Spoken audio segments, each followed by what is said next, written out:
Praise the lord. యేసు నామమే జయము. మన రక్షకుడు మన విమోచకుడైన యేసుక్రీస్తు అతి పరిశుద్ధమైన నామంలో అందరికీ వందనాలు. చిన్న ప్రార్థన ద్వారా రాత్రికాల వాక్య భాగం ధ్యానించుకుందాము. పరిశుద్ధుడ మహాగణుడైన దేవ యేసయ్య, సర్వాధికారి నాయన, మీకే వేలాది వందనములు, కృతజ్ఞత స్తుతి స్తోత్రం చెల్లించుకుంటాను దేవ. రాత్రికాల సమయంలో ప్రభు వాక్య భాగం ధ్యానిస్తుండగా వాక్య భాగం మాకు అర్థమవుట్లు సహాయం చేసి నీ కృపలో బలపరిచి నీకు మాదిరిగా మమ్మల్ని నడిపించి మీ చిత్తాన్ని మా జీవితంలో జరిగించమని చిన్న ప్రార్థన యేసుక్రీస్తు పరిశుద్ధమైన నామంలో అడిగి వేడుకుంటున్నాను తండ్రి. ఆమేన్ ఆమేన్. కొరింథీయులకు రాసిన మొదటి పత్రిక 15వ అధ్యాయం 27వ వచనము. దేవుడు సమస్తమును క్రీస్తు పాదముల క్రింద లోపర్చి ఉంచెను. సమస్తమును లోపర్చబడి ఉన్నదని చెప్పినప్పుడు ఆయనకు సమస్తమును లోపర్చిన వాడు తప్ప సమస్తమును లోపర్చబడి ఉన్నదన్న సంగతి విషాదమే. ఆమేన్. దేవుడి వాక్య భాగం దీవించును గాక. ప్రభు నుండి ప్రియులారా, ఇక్కడ వాక్య భాగంలో గమనించినట్లయితే దేవుడు సమస్తమును క్రీస్తు పాదముల క్రింద లోపర్చి ఉంచెను. సమస్తమును లోపర్చబడి ఉన్నదని చెప్పినప్పుడు ఆయనకు సమస్తమును లోపర్చిన వాడు తప్ప సమస్తమును లోపర్చబడి ఉన్నదన్న సంగతి విషాదమే.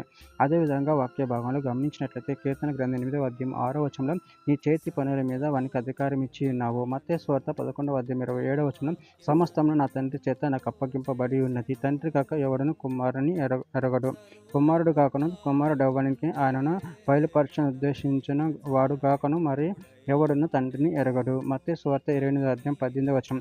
అయితే యేసు వారి యొద్దకు వచ్చి పరలోకం మందును భూమి మీద నాకు సర్వాధికారం ఇవ్వబడి ఉన్నది. యోహాను సువార్త 3వ అధ్యాయం 35వ వచనం.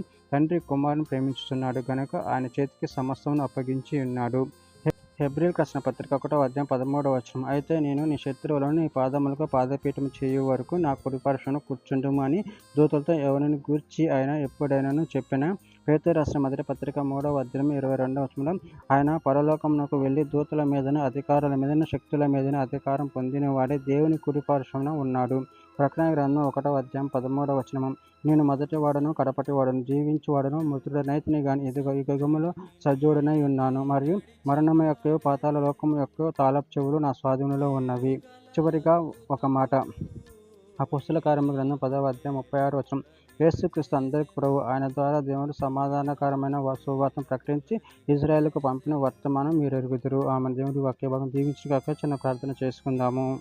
పరిశుద్ధుడ, ప్రేమ కలిగిన దేవ యేసయ్య నాయన, మీరు ఇచ్చిన వాక్యదానాన్ని బట్టి ప్రభావం కృతజ్ఞతలు చెల్లించుకుంటాను తండ్రి. మీ ద్వారా మాకు సువార్త అందించబడి ఉన్నది ప్రభావం, దాన్ని బట్టి ప్రభావం కృతజ్ఞతలు చెల్లించుకుంటూ మీ ప్రేమ కృపలో మమ్మల్ని బలపరిచి స్థిరపరిచి మీకు మాదిరిగా మమ్మల్ని నడిపించి మీ చిత్తాన్ని మా జీవితంలో జరిగించి మీకు మహిమకరంగా మమ్మల్ని వాడుకోమని చిన్న ప్రార్థన ప్రభు యేసుక్రీస్తు పరిశుద్ధమైన నామంలో అడిగి వేడుకుంటున్నాను తండ్రి. ఆమేన్ ఆమేన్ ఆమేన్.